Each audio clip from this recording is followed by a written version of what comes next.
Hey, what's up YouTube? I'm out here again with another knife review for you. This is a Real Steel Pathfinder folding knife. Alright, there's a closer look at it. So this is how your Real Steel knife will arrive. That is the model number. Alright, this is the green G10.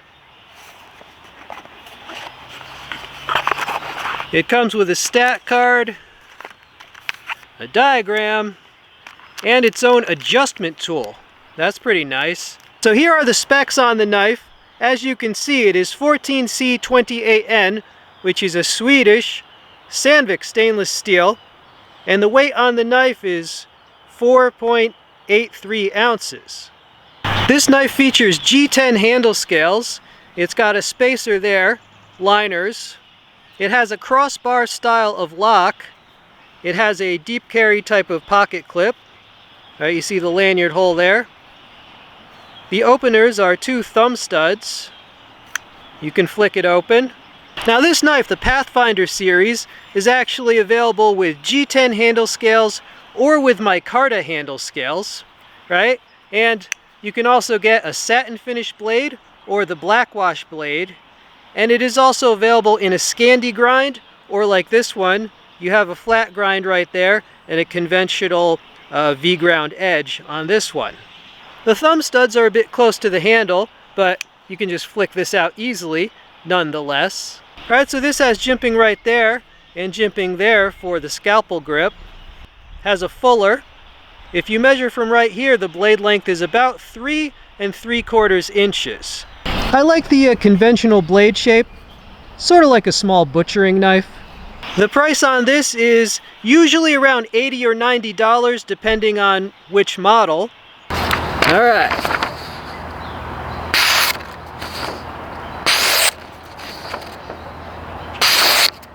Alright, so like a laser, paracord.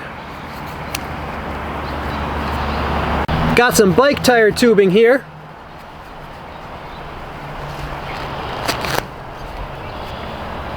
Seatbelt type strap. There you go. A piece of a box.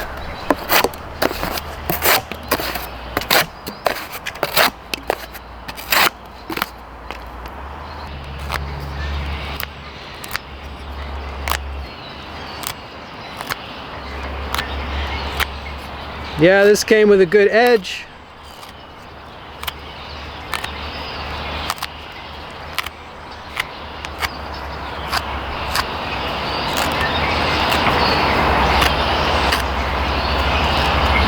Alright, so there we go. We carved a pointy end on the other end of the whittling wood. Alright, let me carve a notch into this piece of wood. There's a V-notch.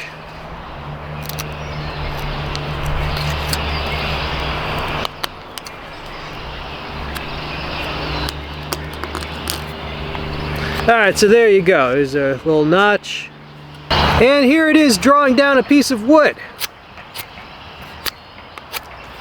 This is kiln dried firewood.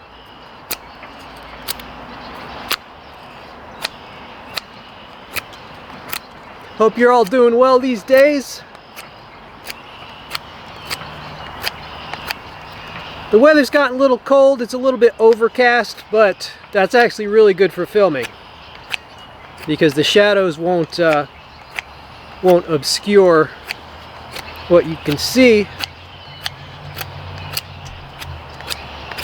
Alright, so this is making short work of carving a spike out of this.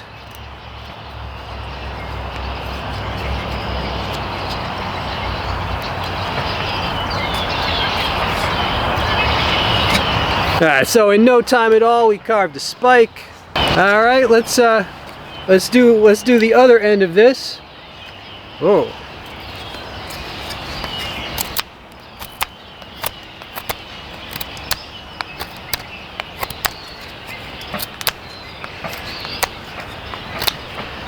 I mean, this is a good test of see if this folder is tough enough, because we are applying a good deal of force.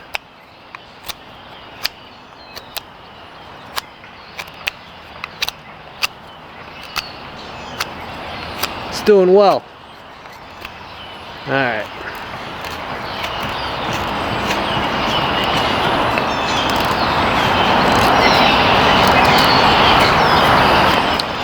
All right, so there you go. I do like the Sandvik steel. I have a lot of experience with that steel. I've got old Kershaws that are that steel. I've got a lot of Mora knives that use Sandvik steel, so no problem whatsoever. I think that is one of my preferred steels. I'm definitely excited that they have a Scandi version of this. Now, I just checked Knife Center the other day. The Scandi version is actually on pre-order. It's not available yet, at least at that store.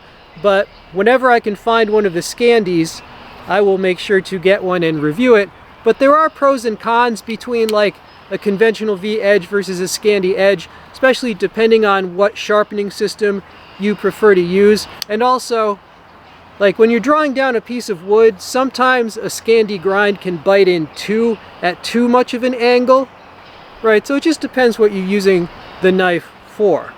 So, would I use a folding knife as my primary outdoor knife? No, not usually. I would use a fixed blade, but this is really convenient just because if you just want to carry this in your pocket around town, it's a useful pocket knife. But then let's say you have a little diversion, maybe you just, you know, you want to have a little camp out, got some free time, well then this becomes a useful outdoors knife.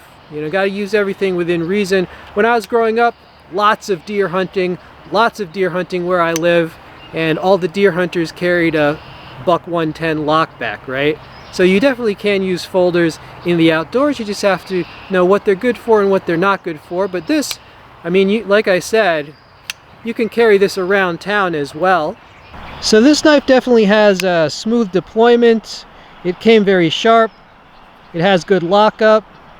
You know, that crossbar lock, it's similar to an Axis lock, which I believe the patent has run out. So now, you know, they're not going to call it that, but you'll see a lot of companies now can use that same style of lock, and that's a good thing. All right, this is very ergonomic. It's very comfortable. I know I'm wearing gloves, but I got calluses under the gloves too. But if I didn't, this would still be very comfortable. And the pocket clip. So here is the knife in the pocket. All right, it's got a deep carry style of pocket clip. There's a close-up of that clip. It is skeletonized, right? Oh, and the liners on this are also skeletonized. If you can't see, those are skeletonized in there for lightness. All right, my YouTube friends, so I hope you enjoyed this video, and I hope you enjoyed seeing this Pathfinder knife from Real Steel. The first Real Steel knife that I have tried out, but definitely not the last. I'm generally pleased with this knife. I do recommend it if you need something that could be used as a day-to-day pocket knife and an apt stand-in for a fixed blade when it's maybe not convenient for you to carry a fixed blade for some reason. So indoor knife, around town pocket knife, as well as a folding camp knife, I think it would serve very well.